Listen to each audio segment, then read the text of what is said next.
धन्यवाद सभापति महोदय, आपने मुझे बोलने का अवसर प्रदान किया।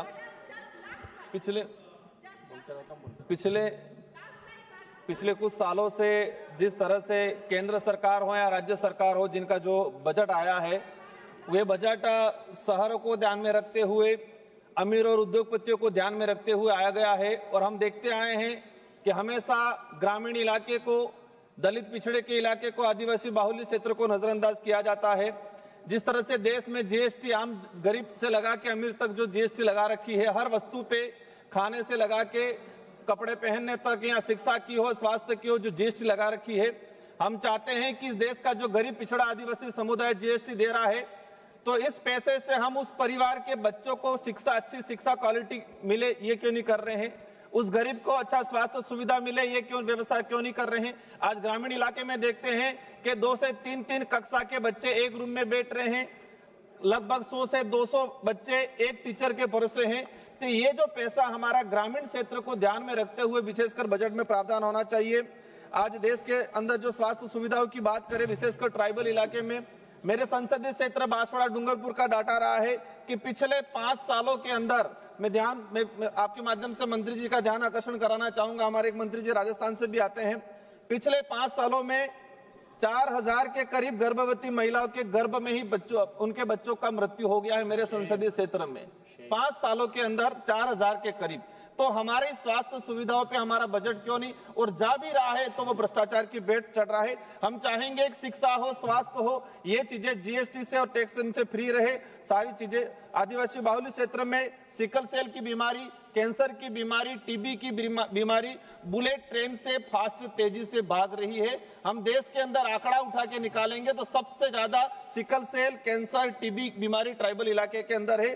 तो इस पे ध्यान दिया जाए। केंद्र सरकार द्वारा संविधान के अनुच्छेद 244(1) 5वीं अनुसूची के प्रावधानों के तहत ट्राइबल के विकास के लिए अलग अलग बजट का एलोकेशन किया जाता है।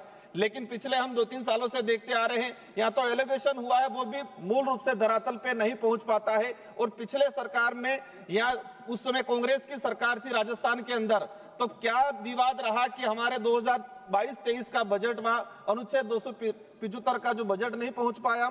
और साथ ही हम चाहेंगे, पिछले 2 सालों से एसटी की छात्रवृत्ति ट्राइबल इलाके में नहीं मिली है। आज एक विशेष मुद्दा, जो बेगा जनजाति, जिसे राष्ट्रीय मानव का दर्जा मिला है, राष्ट्रीय, भारत के अंदर राष्ट्रीय मानव का दर्जा बेगा समुदाय को मिला हुआ है। और बेगा समुदाय के लिए केंद्र सरकार की एक विशेष योजना संचालित हो रही थी, लेकिन पिछले समय से देखा है कि इस योजना में बजट को में कोई प्रावधान नहीं किया गया है, और उल्टा बेगा समुदाय के साथ अत्याचार बहुत तेजी से बढ़ रहा है। एक घटना का अवगत कराना चाहूंगा। 9 मार्च 2025 को मध्य प्रदेश के मंडला जिले में हिरण सिंह पर्ते नामक व्यक्ति को गोली मारकर हत्या कर दी गई। हम चाहेंगे उसकी सीबीआई जांच हो, और साथ ही बेगा समुदाय के लिए विशेष पैकेज लाया जाए। सभापति महोदय, अंतिम में कहना चाहूंगा कि मैं उस संसदीय क्षेत्र से आता हूं, बांसवाड़ा, जहां से विवादित बयान हमारे प्रधानमंत्री जी के रहे थे कि मंगलसूत्र छीन लिया जाएगा। लेकिन मैं कहना चाहूंगा, जिस तरह से जीएसटी लागू किया जा रहा है गरीब लोगों पे, आम जो भौतिक सुविधा उस पे, वो मंगलसूत्र कोई सीने नहीं छीने, लेकिन वर्तमान में जो जीएसटी और महंगाई है वो अवश्य हमारे देश की गरीब महिलाओं का मंगलसूत्र छीनने का काम करेगी।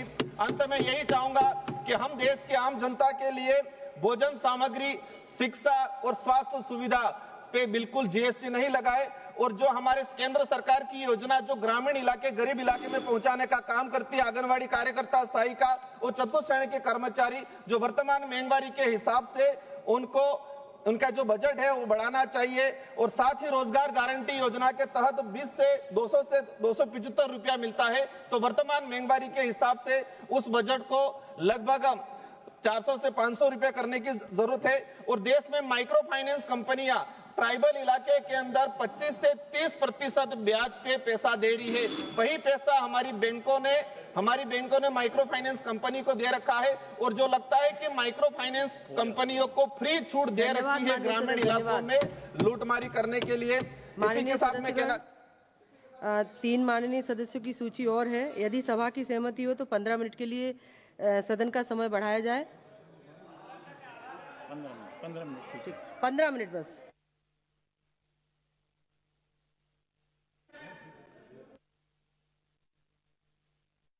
लाइन है इनकी समाप्त करा दीजिए। सभापति जी अंतिम लाइन है, समाप्त करा। मैडम थोड़ी दया कर लेते। बोलिए भैया, बोलिए माननीय सदस्य। माननीय सभापति महोदय, वही चीज माइक्रो फाइनेंस कंपनियों पे उन पे बैन लगा जाए। उमेश भाई पटेल जी, 30% ब्याज वसूल रही है। धन्यवाद।